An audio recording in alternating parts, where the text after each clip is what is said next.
Hello friends, welcome back for another part of our walkthrough of Spaced Out in Oxygen Not Included. It's time for us to take our 6th duplicant. Let's go ahead and do that really quickly. And like I mentioned, we want it to be somebody that's good at supplying. We might not get somebody that specifically is good at supplying, but kind of taking anybody here is fine. They'll eventually all be genericized, and these are 3 pretty good interests to have for this duplicant, so... Travaldo, you've been drafted. You're going to be our supplier for right now. Yay. Alright, let's give Travaldo a skill, which is going to be improved carrying. Let's also prioritize him. Want to put Travaldo on our life support, our supplying, and storing. Anything that involves anything like that, which is usually running ingredients back and forth, that's going to be what Travaldo's job is now. Now that we've got a 6th duplicant, we need to add another oxygen diffuser, because if you look at how much this can produce at a time, it only produces enough roughly for 5 duplicants. So I'm going to need a 6th one, otherwise we're going to start having some oxygen pressure problems. So need to add that one really quickly. And one thing that you can do in order to minimize trips is I'm going to put a storage bin that's down next to these algae, or rather oxygen diffusers. This is useful just to get a whole big batch of algae in here all at once. Oh, and something I forgot to do is, since we are dependent on algae, we need to track this as a resource now. So, algae. There. So what I want to do with this is I want to say, okay, bring all the algae to this place. I don't need to over-prioritize it because my supplier is going to bring it all here. Once I have it all there, I'm going to stop requesting it, and I'm just going to drop it on the ground. When it's dropped on the ground, my supplier will just be able to refill these oxygen diffusers by standing right next to it, basically. Sorry, I was going into my research just to keep that going, and you can see I'm researching in no particular order right now. So yeah, some other things might come up here for producing oxygen. Don't worry about those yet. We will definitely talk about all of them later on, but for right now we don't need to pay too much attention. Travaldo also needs a bed, so we need to just create another small area for sleeping. Sure, here looks good. There we go. Start up our 2nd barracks. Whoops. Cancel this. There, that ought to fill in nicely as we get more duplicants.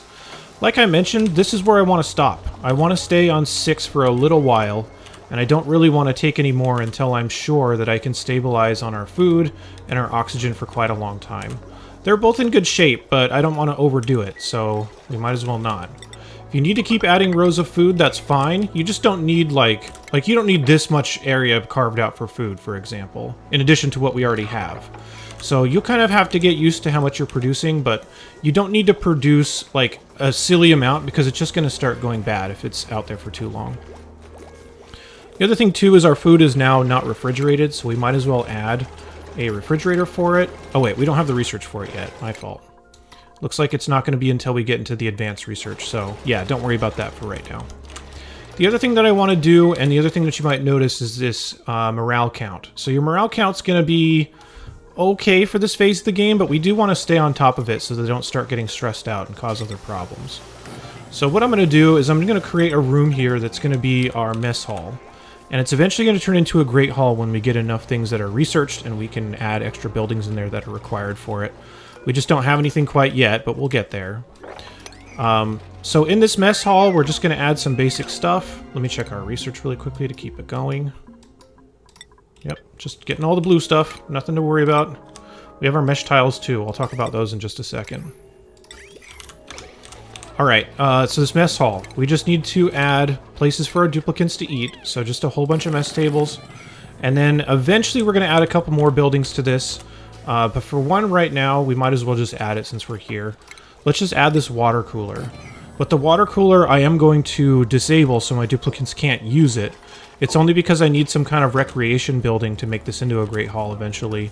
And the building can be there and be disabled and it still counts. So we're kind of being a little bit dishonest by doing that. But you know what? You gotta just take advantage of it sometimes. The other thing I'm going to mention is if you start encountering biomes like this, this can look kind of scary. We will approach into this biome at some point, but just not right now, because we don't have the tools to deal with it yet. So if you come up against a biome that has like this slime and stuff, just leave it alone for right now. We will get there.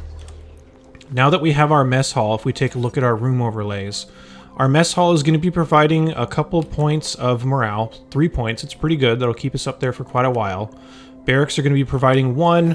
Duplicants automatically get 1, and then sometimes your food quality can help out as well. So those are all going to be things that are going to be kind of important to keep up on, but we don't need to overdo it right now, so no need to worry too much. Okay, let's see here. The other thing that you might need to be considering is your carbon dioxide might be piling up quite a bit.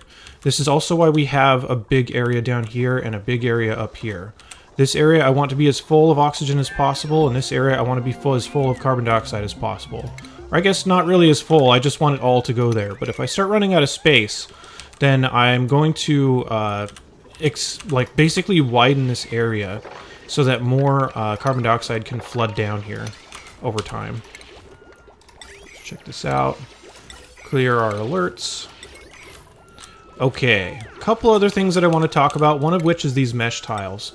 I did talk about it a little bit in the last video, but I do want to have a pretty open base so that airflow can happen pretty well. So in these like 96 tile sections, it's 26 tiles wide. Every 12, or like the middle, like there's going to be 12, and then 2 in the middle I want to always have be mesh tiles. You can use airflow tiles if you want to, I just kind of like the mesh tiles better. And then the 12 on the other side before we hit another point that we want to have a ladder to go up and down. So throw the mesh tiles there about every 12 tiles. You can do it a little bit more, a little bit less, whatever you want. But I basically just do it so that the airflow in here is good. Otherwise my duplicants are going to be stuck in carbon dioxide and not really be able to work that well if my airflow is pretty bad. So I don't want to do that. Just going to keep our research spinning here. And we're a little bit on the point where there's nothing to really talk about except for digging and continuing our research.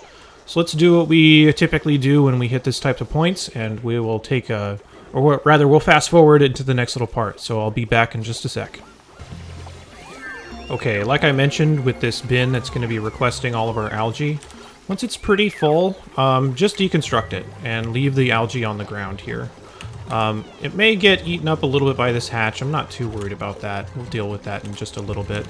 But now that my supplier has filled this up a decent amount, it can just sit on the ground here and be totally fine to just be loaded from a nearby source. The next thing I'm going to want to have my supplier do is I'm going to put some bin kind of in the middle of where all my food is. So I could also optimize this a little bit more if I wanted to exchange this out for some ladders in the middle, just to help feeding these to be a little bit quicker. But I'm just going to request a bin to be in the middle of this area, and that bin is just going to be for dirt, so that my duplicant that is going to be supplying all these farm tiles with dirt doesn't need to travel very far in order to do that. And it is very important that you put the bin up, you fill it up once, and then you leave it alone. Or rather, you deconstruct it and you don't reconstruct it, unless you need more in that area. So now that I have it in that area, it should be close enough and central enough that if any of the duplicants need to load these farm tiles with dirt, they're all just kind of sitting in the same place. Done quite a bit more digging. This printing pod's about to go off, and I definitely want to talk about that. Let's look at our research tree. We're getting pretty close to the bottom. And let's talk about a little bit of what's going to be going on after this, because once you hit the bottom of the research tree, at least for the blue researches, is when your advanced research is going to need to start.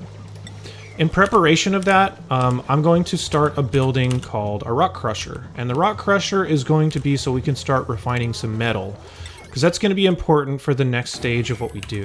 Actually, I don't want to put this that far away. Let me try to put it somewhere where it's near power. Sure. This is not going to be a permanent place, like I mentioned. We're going to move stuff around as we need to. So the rock crusher, I'm going to hook up here. The reason why is because we need refined metals to make certain buildings for power. And the next video is probably when we're going to be talking mostly about it.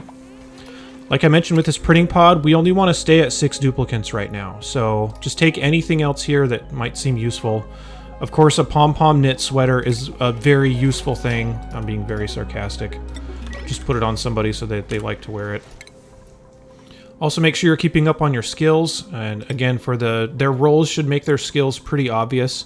The only one that wasn't so far was Ada, so that she could do our cooking. You can kind of throw that cooking skill on whoever at the time. The farmer is fine, because eventually you'll run out of things to do for the farmer. So cooking as a backup seems good. Yeah, okay, so let's talk about the research tree that's going to be for the next power segment. So the research is, once we get all the way down to the bottom, you will want to hit this one. After that, and I might not check in until it's time to start building this out, but I'm going to want to get a few things. One is this smart battery, because I need that in order to produce power coherently.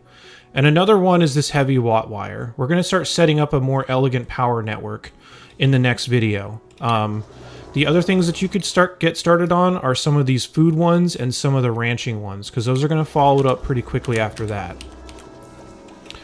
Okay, I think that is pretty much it for this video. These are going to be a little bit shorter and a little bit quicker earlier on, because there's not a whole lot to do. And I mean, there is things to do, but it's just not like a grand scale build or anything like that. So yeah, I think we're going to call that good for right now. Keep up on your rock crusher, by the way. When this is done, I'm just going to queue up like 80 things of copper or something like that, just to get me started, so that we can get off of the manual power generator that's expected right now. So that'll be my plan. I'll check back when it's time to start building that out, and when we get a good amount of refined metal. I'll probably check back when it's time to start up our advanced research, so it shouldn't be too much longer, as I continue to keep this spinning and keep saying goodbye for too long. Okay, whatever. Alright, see you later. Okay, bye. That's it for this video. Okay, bye.